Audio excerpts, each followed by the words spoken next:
They took Tapas Roy from Trinamool by showing fear of ED. I immediately took away 8 from them into Trinamool and still 10 are in line. We'll open the door at the right time. I will remove that party from Bengal.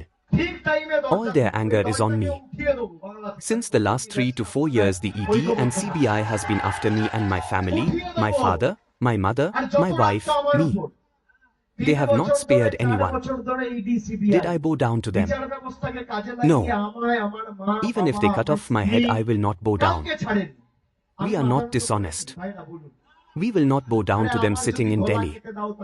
If need be, we will bow down in front of the people, the workers, my parents, God, anybody but them.